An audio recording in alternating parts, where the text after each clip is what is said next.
आज की इस वीडियो में हम बात करेंगे EIA के बारे में, एनवायरमेंटल इम्पैक्ट असेसमेंट। पूरे एनवायरनमेंट को सेव करने के लिए खासकर इंडिया में ये EIA सबसे बेस्ट चीज़ है अगर इसको अच्छे से लागू किया जाए तो। एनवायरमेंटल इम्पैक्ट असेसमेंट ये सबसे पहले आई थी 1994 में, इसको लागू किया गया under the act of EPA, environmental protection act, जब भोपाल गैस ट्रेजेडी जो हुई थी। पता चल गया सरकार को कि लोग अपना पैसा अपने फायदे और मुनाफे, लोग अपने पैसे और फायदे और मुनाफे के लिए किसी को नहीं देखेंगे, वो एनवायरनमेंट को नहीं देखेंगे, इंसानों को नहीं देखेंगे।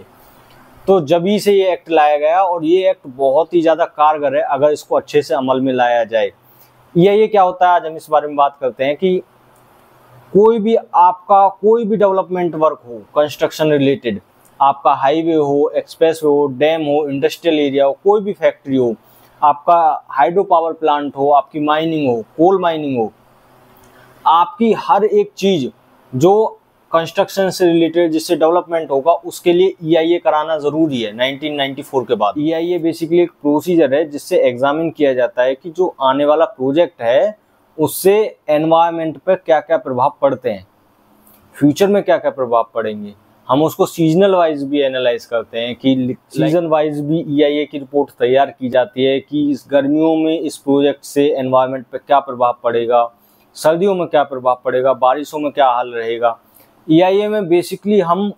एनवायरनमेंट का हर एक एस्पेक्ट एनालाइज करते हैं जिसको खतरा हो सकता है। लाइक कोई ऐसी इंडस्ट्री लगा दी जिससे वेस्ट वाटर ज़्यादा ही निकल रहा है और जो जाके आसपास की वाटर बॉडी में मिलकर उसको प्रदूषित कर सकता है, तो हम वाटर एनालिसिस जरूर करते हैं, वाटर टेबल का एनालिसिस करते हैं, उसके करंट जो पैरामीटर्स हैं वाटर के उनको एनालाइज करते हैं, देखते हैं कि ये जो इंडस्ट्री है अगर हमने इसको यहाँ पे इस्टेब्लिश कर दिया तो ये और बाकी क्या क्या चीज़ें खराब कर सकती है। लाइक कोई ऐसी इंडस्ट्री या फिर ऐसी फैक्ट्री लग गई जिससे बहुत ज़्यादा धुआं निकलता है, तो एयर पॉल्यूशन के लिए भी हम एनालाइज करते हैं, एयर पॉल्यूशन के पैरामीटर्स को एनालाइज करते हैं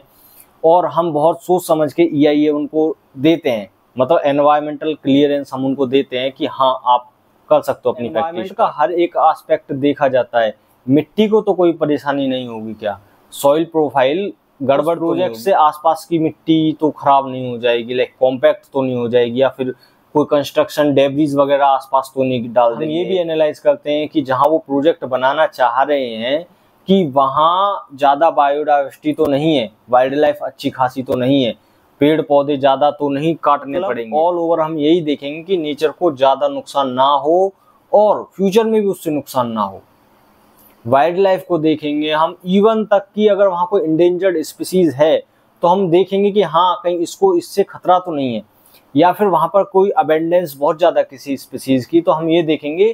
कि कहीं इससे इसको खतरा तो नहीं है, उसकी एग्जिस्टेंस पे खतरा तो नहीं आ जाएगा प्रोजेक्ट की वजह से। एक चीज़ एनालाइज की जाती है, air pollution, water pollution, soil, noise pollution तक, कि वहाँ पर जो नॉइज़ है वो कितने लेवल पे जाती है। लाइक कोई एग्रीकल्चरल एरिया या फिर फ्लैट लैंड है तो वहाँ पे आवाज़ बिल्कुल कम होगी, तो वहाँ पे देखेंगे कि कोई ऐसी स्पीसीज तो नहीं है जो आवाज़ से ज़्यादा डिस्टर्ब हो जाएगी। तो इन चीज़ों को EIA के अंदर एनालाइज किया। ऐसा नहीं कि EIA रिपोर्ट बनी और एनवायरमेंटल क्लियरेंस दे दिया, नहीं, पब्लिक की हियरिंग भी होती है कि आसपास के जो लोग हैं वो ज़्यादा जानते हैं आसपास के नेचर के बारे में, एनवायरनमेंट के बारे में, अपने बारे में, कि उनको बताया जाता है कि हम यहाँ पे ये प्रोजेक्ट के लिए मंजूरी देने वाले हैं, तो आप बता सकते हैं कि आने वाले टाइम में कुछ और कोई परेशानी हो सकती है, आपको कोई परेशानी तो नहीं। एनवायरमेंटल क्लियरेंस जब ही मिलता है जब EIA की रिपोर्ट को हर एक स्पेशलिस्ट चेक कर लेता है। एनवायरमेंटल क्लियरेंस सबसे एंड में दिया जाता है, उससे पहले तो जो EIA की रिपोर्ट होती है ना उसको स्पेशलिस्ट को दिखाया जाता है, जो सॉइल के स्पेशलिस्ट होते हैं, एयर के स्पेशलिस्ट होते हैं, वाटर के होते हैं, वाइल्ड लाइफ, और जब सब सही रहता है तभी प्रोजेक्ट को मंजूरी। लेकिन सारा खेल जब पलट जाता है जब हम इंडिया जैसी कंट्री में रहते हैं जहाँ पे हर एक जगह पैसा बोलता है, थर्ड पार्टी से EIA रिपोर्ट बनवा ली जाती है, बड़े बड़े अफसरों को पैसे खिला कर उस पर साइन करा लिए जाते हैं और प्रोजेक्ट के लिए एनवायरमेंटल क्लियरेंस ले ली जाती है। कभी फ्यूचर में दिक्कत आई तो पैसे खिलू के बाद सल्टा देंगे, क्योंकि EIA में ये भी लिखा हुआ है कि एक बार कंडक्ट हो गया EIA और क्लियरेंस दे दी तो इसके बाद ये नहीं पल्ला झाड़ के बैठ गए,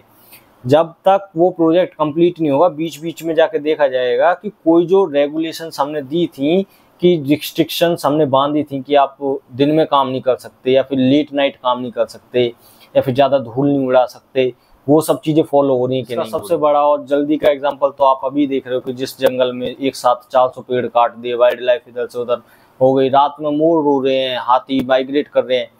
ये सब चीज़ भाई अलग दिखता है, साफ साफ दिखता है कि हाँ करप्शन है, मतलब एनवायरनमेंट कहीं भी नहीं टिक रहा, जो हमारी सबसे पहली नीड होनी चाहिए। तो इस वीडियो में इतना ही, आगे बने रहिए मेरे साथ, चैनल को सब्सक्राइब कीजिए।